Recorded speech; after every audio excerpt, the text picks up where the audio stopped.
Have you ever been outside when the rain is falling? When the rain is falling, In the rain, in the cold and stormy night. Have you ever been outside when the rain is falling? when the rain is falling, In the rain, in the cold and stormy night. When not even the roof over your head. With not even the roof over your head. The little ones crying, they got no roof over their head. Birds have their nests, fox have its den, but the sons of man ain't got no home. Have you ever been outside when the rain is falling? when the rain is falling, In the rain, in the cold and stormy night. Have you ever been outside when the rain is falling? the rain is falling, In the rain, in the cold and stormy night.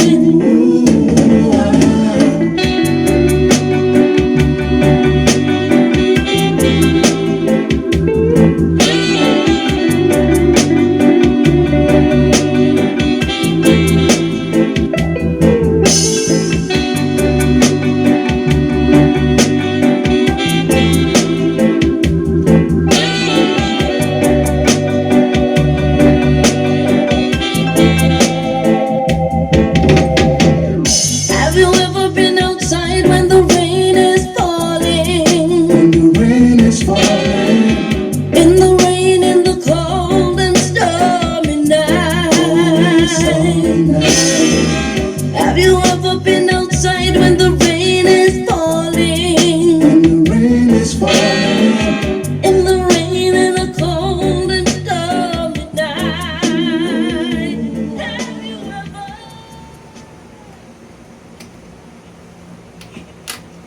Yeah, that was Stormy Night, a Roland Burrell cover.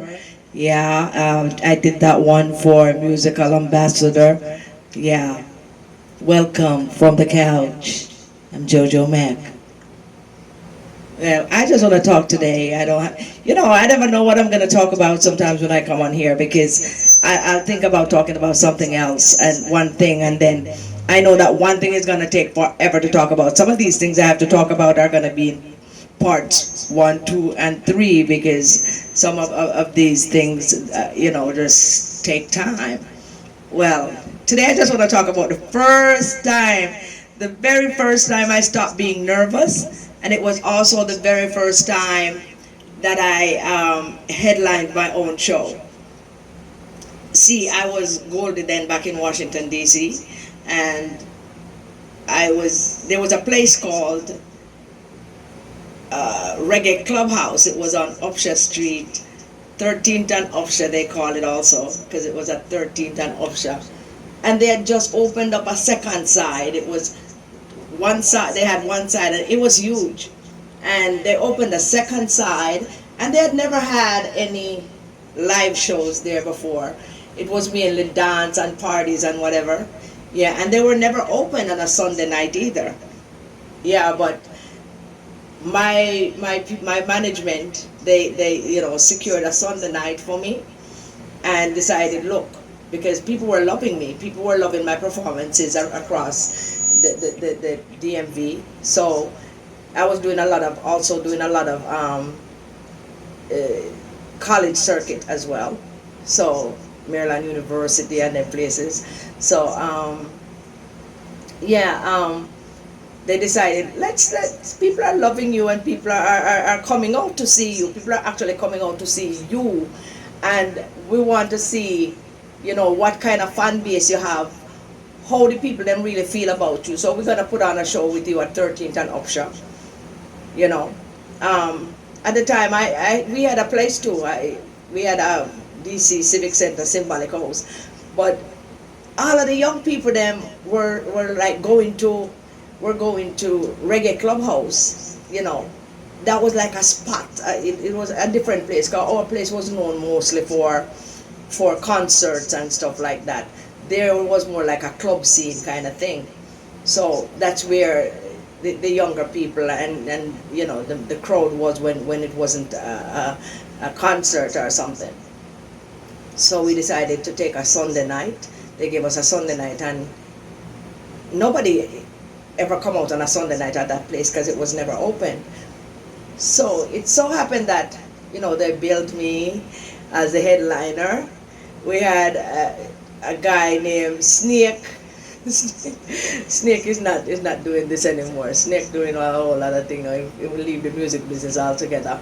And another, he was a DJ, and Singer D, who was a singer. Yeah. So they booked us that night with my band. I always had a band when I was in DC. Always have a band. Yeah, that was one of the things that I think people. That's why I got so many shows too, because I had a band ready every time. Okay. So this particular night, it was a Sunday night, and I'm like, oh my gosh, I was worried all day long, because I'm like, this is gonna be my first show. I know that I would always get good responses from people, in the DMV, but I'm like headlining my own show. How am I gonna do this? How am I gonna do this?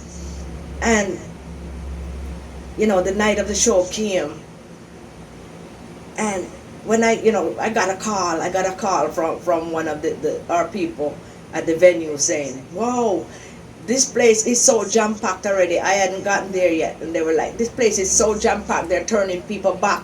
And I'm like, OMG, the nerves turn all the way up now, because up until this point, all these years I was singing, I'm still nervous in the first 2 minutes of any set that I do. The first 2 minutes I go on stage, I was always nervous. And I'm not a drinker, but I always had to have a little shot of something before I go up to calm my nerve, or some kind of, tea or something to calm my nerve before I go up. So this night I came and I saw the crowd, and yeah, the place, cars block up the place, people, you have to push past them, tight crowd, tight like sardine and stuff, and I'm happy and I'm nervous at the same time, because I'm like, wow, these people come out to see me. It's not a Beanie Man or anyone like that, that I'm opening for. They come out to see me, and I'm like, oh, I'm gonna really have to deliver. But the delivery wasn't the problem. It's my little nerve, that's gonna show up at the top of the set. That's getting me all antsy. So I remember I took my little shot. I think it was a shot of NEC. I can't even drink. Everything tastes bad to me when it comes to liquor. I'm not a drinker. I can't drink at all. But, I needed that little something there, to get me going, I think. Because normally I'm on such a high all on my own. I don't have to smoke, I don't have to drink, I don't have to do nothing before I go on stage. Because I have this natural high, but the nerves was getting the better of me. Because I'm like, oh my gosh, all these people to see me, I don't want to disappoint. And I remember walking out on the stage, and I came out with I think it was a Diana Ross song. I didn't actually sing the whole song. I just sang a couple lines of the song, entering the stage from backstage with my microphone. It was like, it's my turn to see what I can see, and the place went wild. And I'm like, OMG, and right away the nerves left me. I was not nervous anymore. I'm like, oh my gosh, I couldn't believe myself, because there was no nerve when I started singing my song. That when the band rolled into my song that I was supposed to be singing. Yeah, I did a lot of covers then. I did a lot of covers then. When they rolled into my song, I was that superstar. I was that star on the stage. No nerves. And ever since that night, I stopped being nervous. I didn't need anything anymore to go on stage. I didn't need a shot of anything. I was always just eager to get on stage. No more nerves, no problem, that's all. You see. So I just wanted to share that with you because I'm like, how can I mean, first of all, let me explain something. It wasn't just like a club that all 400 people. This place all up to 1,000 or more because it was two sides. They had to open up both sides for the show that night. I think they had started opening both sides before, but they definitely had to open both sides for the show that night. That place was so jam-packed. They came out to see who? Goldie, JoJo Mac. They came out to see me. And they had a good show. People enjoyed themselves. Yes. I think that was my breakout night, I call it my coming out night, you know what I mean? Like coming out of the dark, yeah, yes. When I realized that, I'm that person that can carry a show all by myself, I can headline a show, I can do an hour and a half, I can do 2 hours, yeah, I can be that person. And energy through the roof. I remember I had 2 background vocalists then, Roxanne and Jada. Yeah, always have them on every show. Yeah, I always love having my background vocalist with me when I'm working with a band, even though the band members sometimes, give you a little background vocals, but I kind of like the optics, of them being there. We dress up, a certain kind of way.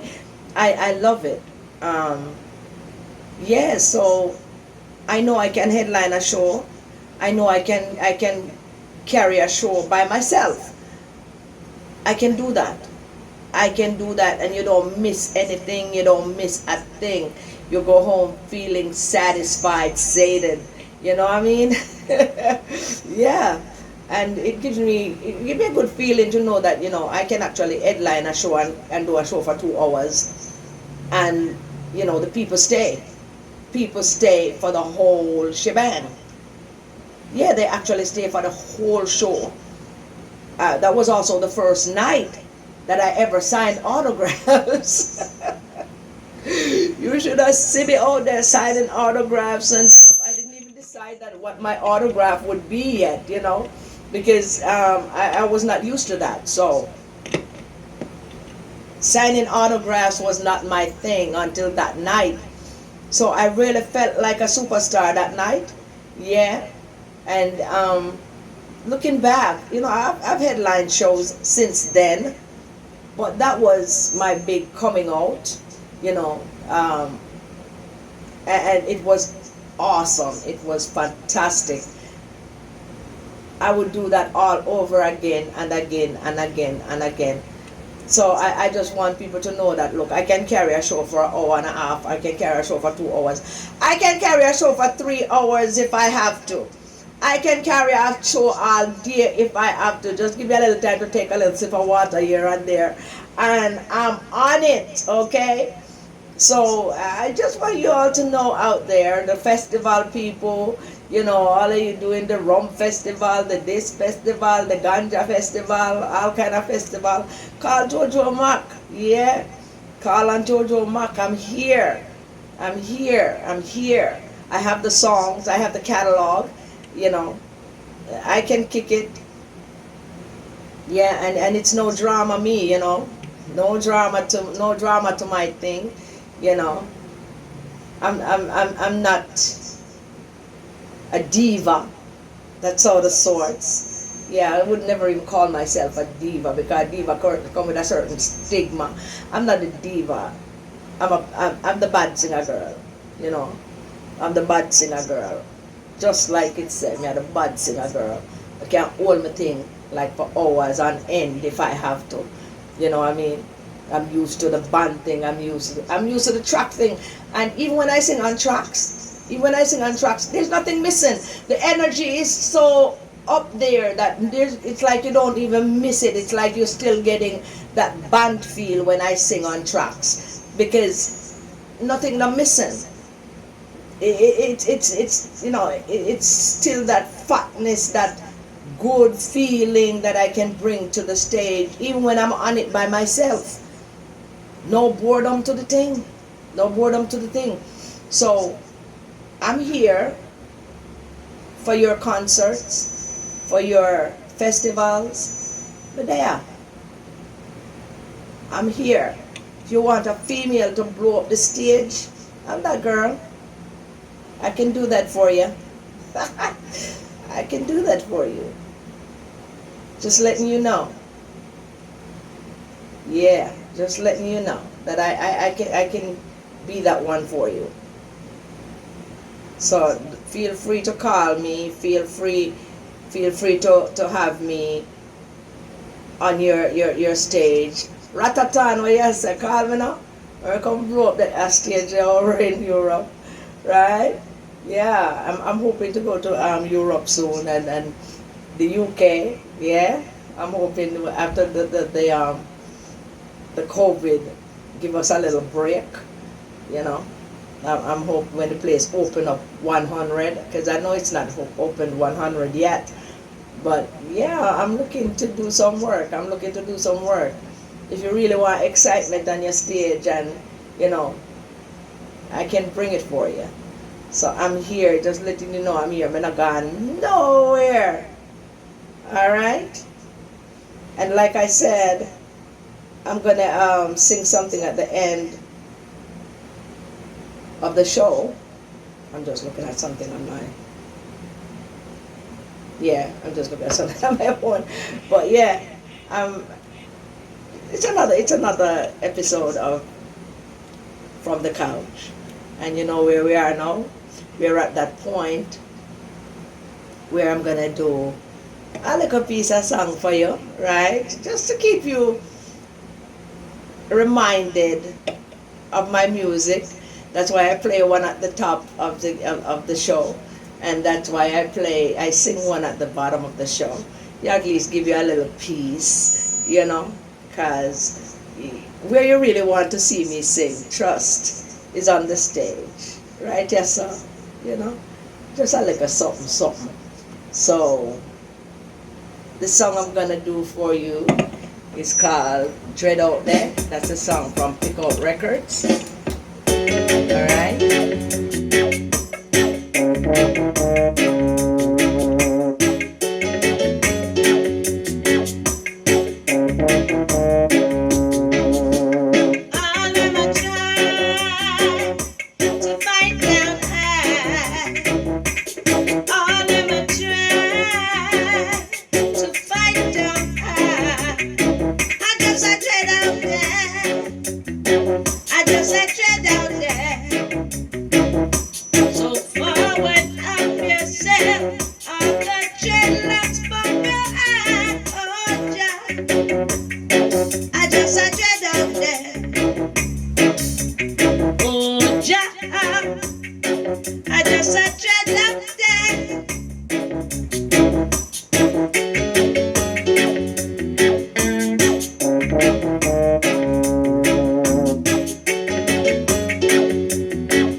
Thank you once again.